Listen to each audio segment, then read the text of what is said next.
just thought of one more thing we should actually look at here.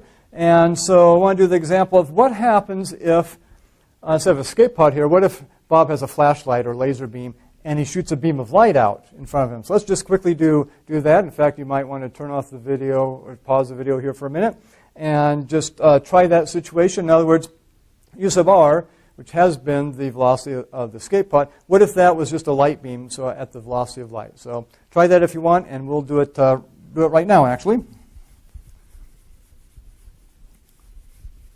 So u in the rocket frame is going to be a beam of light, so it's just going to be c. And again, you may guess that we're going to get a similar result to what we've had before. In fact, we should get, let's think about what we should get here. If Einstein is right in his principle of light constancy, which combined with the principle of relativity led us to the idea that the speed of light is constant to all observers. It's the same value for all observers. That means that if Bob sees that beam of light going out from his ship at c, then Alice should also see that beam of light going out at velocity c, even though that's not intuitive. We'd expect the velocities to add. The velocity of light should be c plus the velocity of the ship. Let's see if the equation tells us that or not. So u sub r is going to be c. So I got c plus 0.9 c. That's the relative velocity of the ship. All over 1 plus u sub r is c here.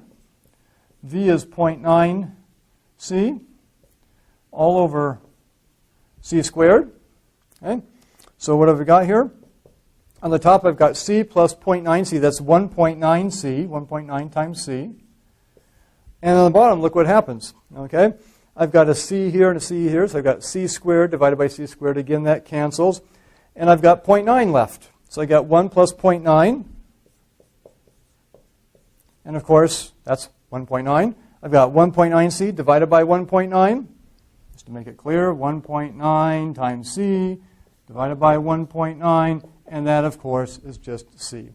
So it does check out that this velocity transformation equation between the two frames, the velocity in one frame and turn it into velocity in this case, the lab frame, then if it's a light beam, it still is c. So we've just demonstrated that it is internally consistent, that the postulates Einstein started off with, one result of which was that the velocity of light is always c to all observers. Yes, this equation checks out with that, which of course is good news, because if it didn't, then we'd have to figure out what went wrong along the way here.